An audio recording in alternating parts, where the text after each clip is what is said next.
any different for me. I mean, like, y'all said it, like, that's how it went down with his exes, right? Just cold-hearted, like, out the picture, like, the kids don't matter.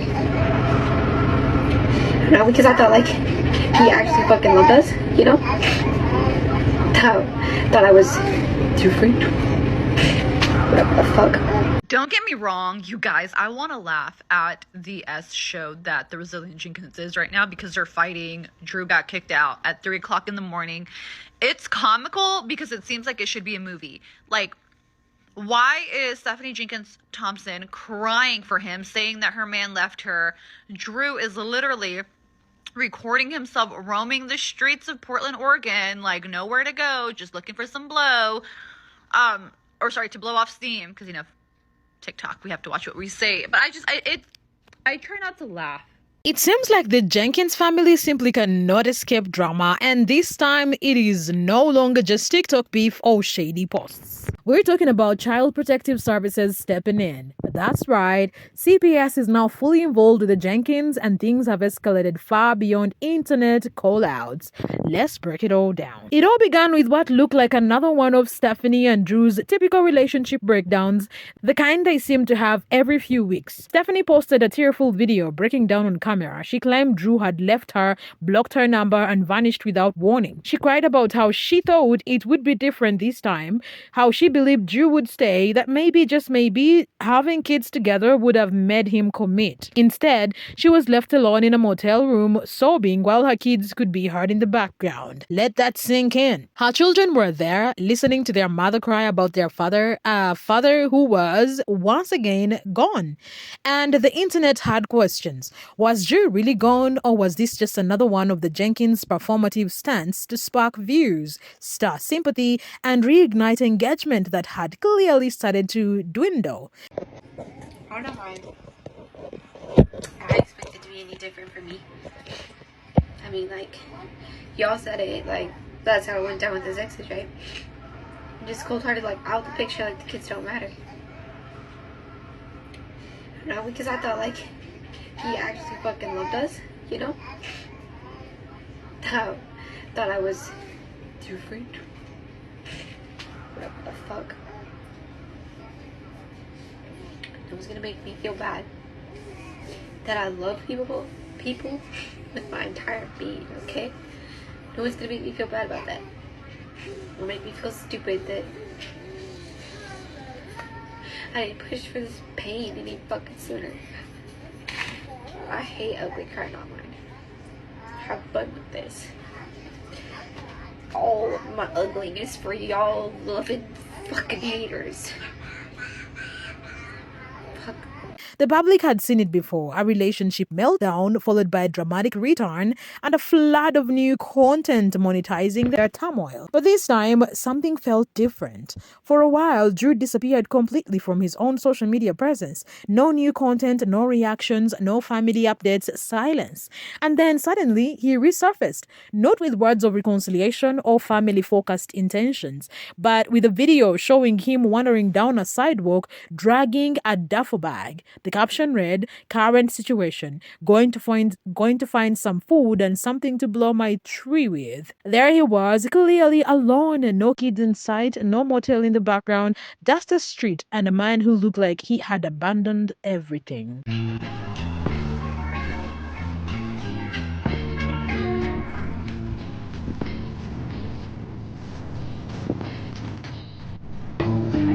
It painted a picture of a man detaching, running from responsibility. Stephanie even commented under that same video stating Drew had blocked her. For many viewers, this wasn't shocking. It was confirmation. Confirmation that Drew had once again stepped away from parenting, from his partner and from his children. And yet, there was still a cloud of uncertainty. Was it genuine or was it carefully choreographed chaos? The internet was split. On one side, people believed the heartbreak was all too real. Stephanie's livestream showed her crying, disoriented, unraveling emotionally. Her eyes were puffy, her voice cracked, and she looked completely unprepared for solo motherhood. To them, this wasn't a performance, it was a woman in crisis. But others weren't buying it. They pointed to the Jenkins' past patterns, repeating the same cycle of public fights, dramatic exits, teary videos, and then sudden reunions just as their view counts peak. It wouldn't be the first time they had turned private pain into public content. Still, regardless of whether it was real or staged, one truth couldn't be denied. The kids were there for all of it. Huge Resilient Jenkins update, as I think Drew actually left Stephanie. She's currently ugly crying on TikTok right now, and I don't think this is rage bait this time. She also admitted to us all that we were right, but she had hope like she would be different. And she just met the harsh reality that she was not different. Drew is the same POS that he was to his first two baby mamas. In the caption, she wrote, "Yeah, why would I be any different? I thought the kids would be enough." And that she praised that she still gets to see Deshaun. Stephanie and Drew weren't living in a typical home where attention could be tucked away behind closed doors. They were sharing one small motel room with multiple children.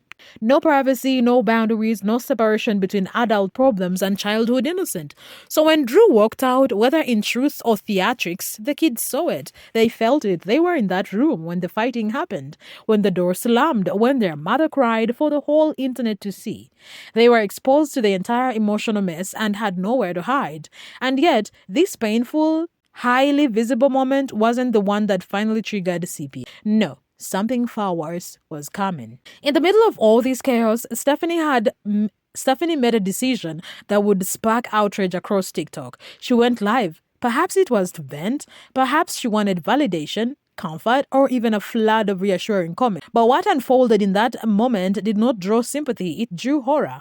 As Stephanie casually talked to her viewers about unrelented drama, the soft cries of her infant interrupted the stream. At first, it was background noise, then it grew louder. And that is when Stephanie, without pausing her train of thought, turned and snapped at her eldest child. Her daughter, just 10 years old, was tasked with an impossible choice. Pick up the baby and go do chores. No options for rest, no adult assistance, no allowance for her being a child. Just two responsibilities far beyond her age. The girl froze for a moment, clearly unsure of what to do. She attempted to explain herself, to say she had been helping. Her voice was calm, but there was something in her tone, a mix of fear and weariness. She was trying not to set her mother off. But Stephanie snapped anyway. You're not helping at all, she backed. Her voice was sharp, cold, almost calculated. It wasn't just frustration, it was rage bubbling beneath the surface. Her anger did not come from her daughter's actions. It came from everything else. Drew leaving, the pressure of the baby crying, the stress of the motel room, the fear of being alone. Then came the shift. Stephanie suddenly turned back to the camera as if she remembered she was being watched. As if some part of her knew what had just happened wasn't okay, so she started talking, trying to smooth things over. She explained that she and her daughter had a routine, an agreement. She would do chores, the other would care for the baby. She insisted that her daughter had chosen the baby duty. She said it wasn't forced. But the viewers saw through it. Her words felt like a cover-up, not an explanation. The tension was still in her voice. Her daughter, still in the background, tried to speak again to defend herself, and that is when it all came crashing down. Stephanie lowered her voice, turned to the child, and said coldly, "Shut the F up." Then, as if to drive the knife deeper, she added, "F you," to a 10-year-old on camera during a live stream. The room fell silent, not just in the motel, but across the internet. The live chat paused. The comments slowed. Viewers collectively held their breath. The energy shifted. What was once chaos now felt like danger. This wasn't just a sleep-up. This was verbal abuse. And it was all caught in real time. Stephanie did not stop there. She kept talking, defending herself. She told her viewers that when she was at that edge, her own mother would have backhanded her. She spoke as if violence was a parenting tool she regrettably couldn't use. She said she was counting down the days until the kids went back to school. Her tone was bitter, not tired, resentful. She blamed her daughter for everything, for Drew walking out, for the baby crying, for the stress, for her entire world falling apart. It was like she had forgotten that her daughter was still standing there, listening to every word. At this point, I'm starting to wonder if Stephanie cussing directly in her children's faces is part of her rage bait strategy. If you haven't heard, Stephanie went on live apparently for subs only. Like, who the fuck is paying for that? That's what I want to know. But went on subs only today. She was at it with her oldest daughter, which I personally can no longer stand to hear. It is is so sad. The depletion in this child is unreal. She's going back and forth with this child, basically saying that she needs to watch her sister so that she doesn't have to do chores, and in turn, Stephanie can make her stupid live. Well, apparently her oldest daughter was not doing what she needed her to do. So much so, the daughter says in a very elevated and sad voice, "I'm trying so hard to help you." And Stephanie replies back, "No, you're not." Well, anyway, I guess the daughter continues to push back. But then what happens is that Stephanie loses her cool. She steps away and she tries to attempt to say under her breath, "Shut the fuck up, stop disturbing me," or something along those lines, and then says, "Fuck you," straight to her daughter's face. I'm going to tag the creator below who saved the audio from that live. Check it out if you want to hear the full audio, because she has like 3 or 4 minutes of this live. So after she says that to her daughter, she then posts this video next. There she goes, posting like it's just another day and nothing went down. Well, yeah, honey, that's called life. Then there's a good amount of people who are just here to hate and spread their opinions, and that's just how miserable people operate, and that's them. I don't really give a crap. Imagine putting on a front and being like, "I don't really give a crap," when you're literally talking directly to your daughter and saying, "Fuck you." Just say, "I don't give a fuck." I have said this so many times. Just speak. Just speak the way that you're speaking to your children. Just speak so that people can actually see the authentic you that you're always claiming you want to be. Also, imagine calling people who have been watching your story unfold the miserable ones. You are so miserable and you blame everybody else. You think people aren't going to have an opinion that you're back with Drew after 24 hours of your whatever the fuck you want to call that, and that people aren't going to continue to call you out when you are talking to your children like this. It is baffling to me. And I'm going to be really honest. I take breaks from the Resilient Jenkins content because it's a lot. It's a lot. Nothing changes. It's like watching a slow burning building, and it's just never ending. And I think that's kind of where I'm at right now. I feel like she is getting the views that she wanted. Maybe she's getting some attention on the other apps, which is what people have speculated. And I think I'm just done. You can't say that kind of stuff underneath your breath and not expect people to believe that is the real you. You claim you want to be authentic, start being authentic. Because when we hear that stuff, when we hear the way you actually talk to your children, when you have the audacity to talk to them and treat your daughter like she is your co-parent, that's the real you. At this point, I'm just disgusted. I gotta take a break. And that is the cruelest part. Because Stephanie did not just yell, she did not just curse. She offloaded all of her emotional pain onto a 10-year-old who was already living in a survival mode. A child who had already been forced to grow up too fast. A child who, in that moment, was exposed to act like a second mom when she hadn't even finished being a kid. This is what experts call parentification. It is when a child is forced to take on roles meant for an adult, emotionally, physically, or otherwise. It's a form of emotional neglect. And in this case, it happened live, with hundreds of people watching. And those people acted, because as soon as Stephanie uttered those words, something snapped, not just in the room, but in the audience. Viewers took screenshots, they clipped the live, they made calls, messages started pouring into Child Protective Services. The moment she cursed at her daughter wasn't just a breakdown, it was a breaking. This was no longer a TikTok meltdown. It was a cry for help from a child who did not get to say anything. The internet heard it from her, and the reports flooded in. When viewers saw Stephanie cursing out her daughter, their instinct wasn't just to judge, it was to act. In that raw, uncomfortable live stream, people did not just see a frustrated mother. They saw a scared child, a child being forced to shoulder emotional labor, who was being shouted at and cursed at by the one person who was supposed to make her feel safe. The live stream was the breaking point. No more excuses, no more waiting to see if Stephanie would clean things up. Within minutes, viewers started mobilizing. They clipped the footage, they circulated it. Some called the CPS directly, describing the emotional harm they witnessed. Others submitted digital reports attaching screenshots and timestamps.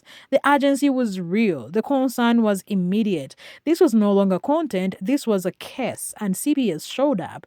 It did not take weeks, it did not get buried in bureaucracy. The content was too clear, too loud, too public. The system had no choice but to act. I just got audio of the Resilient Jenkins literally telling her daughter, "Shut the fuck up, fuck you." I have audio, I have it saved. So if you guys are into the Resilient Jenkins, this is from her live from like an hour ago.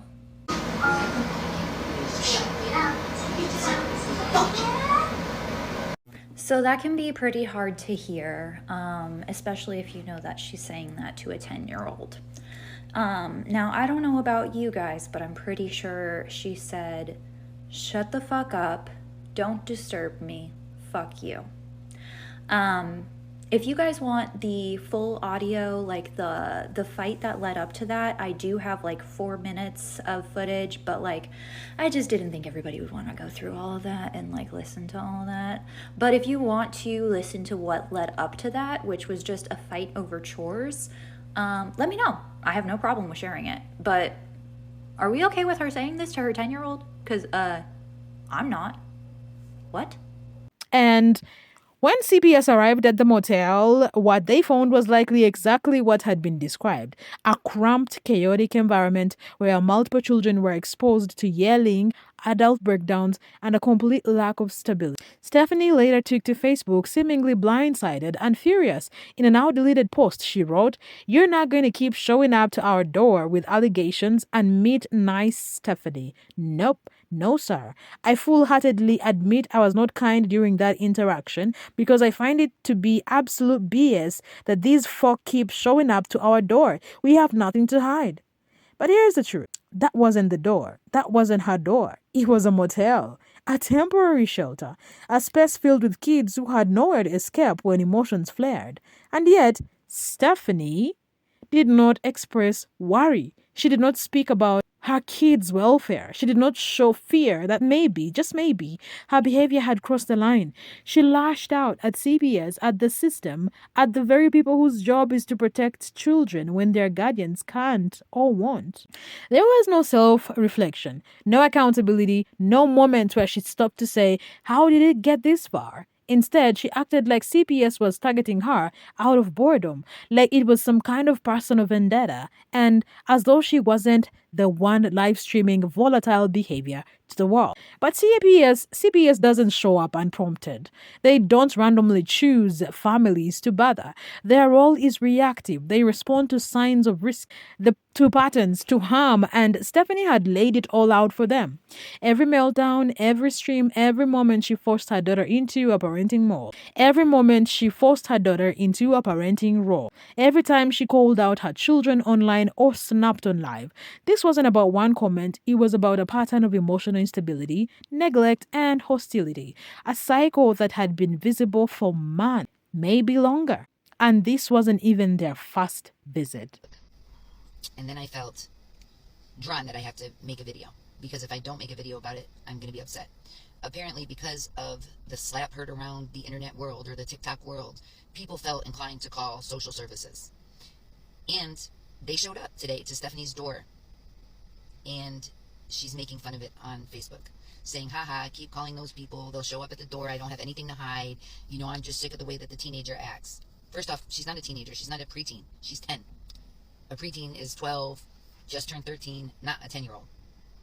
Second off, we heard you tell her, F you, shut the F up. We heard you tell her to take care of the baby. Then we heard Addie say, I was just trying to help, which is a huge amount of guilt for a child. Then we heard a child say, ow.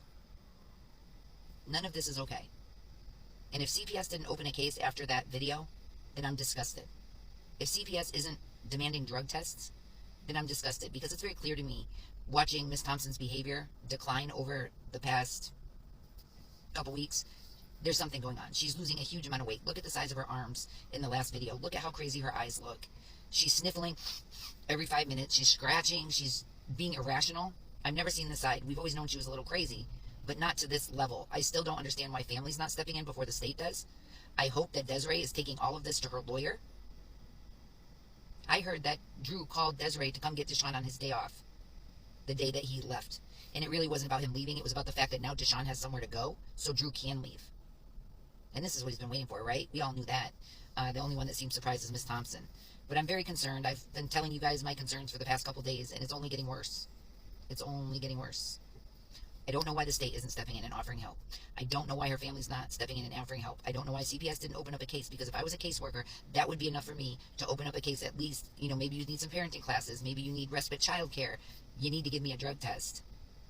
But CPS doesn't show up unprompted. They don't randomly choose families to bother. Their role is reactive. They respond to signs of risk, to patterns, to harm. And Stephanie had laid it all out for them.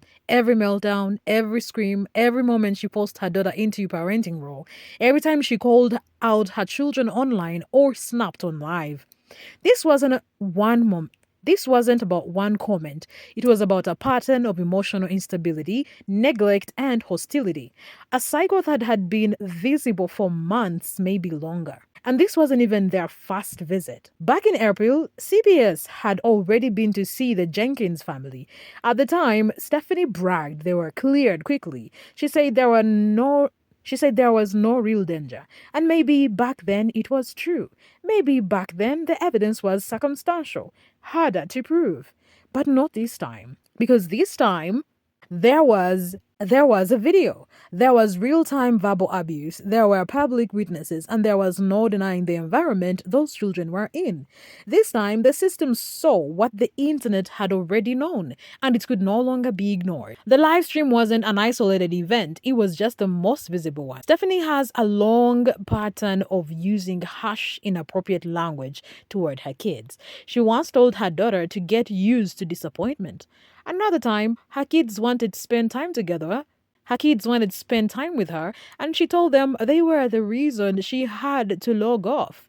It's manipulation. It is verbal harm. It's not what a child should ever hear from their mother. Words like that leave invisible wounds, scars that don't fade easily. Children internalize these messages. They don't just hear the words, they begin to believe them. That their burdens, that their problems, that their pain is less important than their mother's rage. It chips away at their self-worth, and in time, it teaches them that love can sound like cruelty.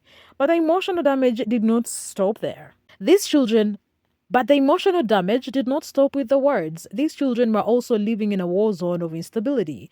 They did not get the luxury of shutting a door and escaping tension. They did not get to retreat to a safe space.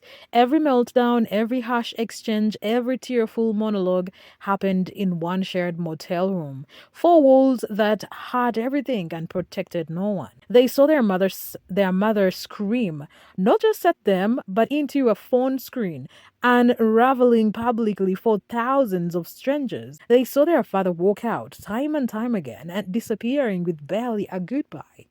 They had to watch their parents emotionally combust in real time, not just in private, but on TikTok, where the world got front row seats. These weren't isolated incidents. These were patterns, habits, everyday realities for the Jenkins kids. And this is what CPS was responding to. Not just the screaming, not just the cursing, but the full picture, the emotional volatility, the psychological toll, and the relentless exposure to dysfunction. They saw the fear in the children's eyes. They heard it in the tone of Stephanie's voice. They witnessed the eroding boundary between childhood and adulthood, where kids weren't nurtured but recruited as emotional support and caretakers. This wasn't just neglect, it was an environment steeped in emotional harm. And finally, it caught up to them. While CPS was knocking, guess who showed back? Guess who showed back at the motel? Drew. Yes, the same man who vanished without a trace, blocked Stephanie, left her sobbing alone in a cramped motel room with their children, and sparked a wave of concern online. Just days later, he strolled back in as if nothing had happened. And what did Stephanie do? Did she sit back and ask him why he left, or demand he be more accountable for his actions? Did she take a moment to acknowledge the emotional wreckage his exit left behind? No. Instead, she embraced him like a returning hero. She did not hold him to any standard. She did not protect her kids from the inconsistency. She defended him passionately. She jumped online with yet another emotional post, directing her anger not at Drew, but at the public for supporting the separation. In her words, y'all don't seem to get it. It's not some hooray, some good moment to be celebrated. At some point, we were a happy, peaceful, blended family. Life spun us around too many times, and we broke. I could care less who judges me for not wanting this to be the answer. I love Drew. He does a lot for us, and I would never sit and discredit that. The problem wasn't just her decision to take Drew back. It was the complete dismissal of how His departure had affected the children. She centered the pain of the breakup around herself. She lamented what they used to be and what they could have been, completely ignoring the fact that her children had just experienced abandonment, instability, and emotional whiplash. Stephanie acknowledged her emotional ups and downs, but there was no sign of introspection, no effort to course correct, no vow to prioritize her children's emotional safety moving forward. Instead, she said she chose her family, but that family, in reality, was a fragile fantasy held together by dysfunction. Because let's be honest, the family she claimed to be choosing was in tatters. A family where the father disappears when it gets hard. A family where the mother lashes out on life. A family where children are parentified, silenced, and made to witness their parents' repeated implosions. The same kids who had just watched their father walk out the door now had to watch him come back with no apology, no conversation, no repair. And they had to watch their mother wrap him in praise, protect him, validate him, while barely acknowledging their confusion and pain. She wasn't choosing the kids, she was choosing the chaos. Again, Stephanie keeps putting Drew before her children, not once, not by accident, but repeatedly, as a pattern, as a choice, even after he abandoned them in their lowest moments, even after she verbally attacked her own daughter on camera, even with CPS now actively monitoring their situation. Through it all, her actions have shown the same troubling priority, preserving her relationship with Drew above protecting the emotional and physical safety of her kids. Every major decision in this timeline circles back to this same issue. She defends Drew's behavior while punishing her children for far less. She justifies his absence but scolds her daughter for needing help. When she is overwhelmed, it is not Drew who receives the backlash, it is her daughter who absorbs the emotional fallout. Stephanie has turned her eldest into a co-parent, a scapegoat, and an emotional buffer. That child isn't just being asked to help, she's being expected to absorb the tension, carry the weight, and stay silent while her mother crumbled. Even when professionals came knocking when CPS showed up, not once but multiple times, Stephanie still did not shift course. Instead of treating it like a wake-up call, she treated it like an attack. Instead of pausing to reassess, she doubled down on her defense of Drew and her defiance against the system. And all of this, the breakdowns, the favoritism, the misplaced rage, the neglect is happening in front of a live audience. Her followers have become involuntary witnesses to dysfunction. And her children, they are growing up in a home where content is currency and their pain is part of the product. This is no longer just about poor decisions. It is about persistent neglect. It is about who Stephanie chooses every single time the pressure builds. And it's never her kid. CPS is still involved and they're keeping an eye on Stephanie, and with good reason. If another incident happens, the next visit could mean something more permanent. Custody loss, court intervention, a real consequence. The public is watching not to tear Stephanie down, but to protect those kids because they deserve better. Stephanie has every chance to change this narrative, but she'll have to stop blaming the world, stop coddling Drew, and start protecting her children. We'll be watching closely, and we hope, for the kids' sake, something changes soon.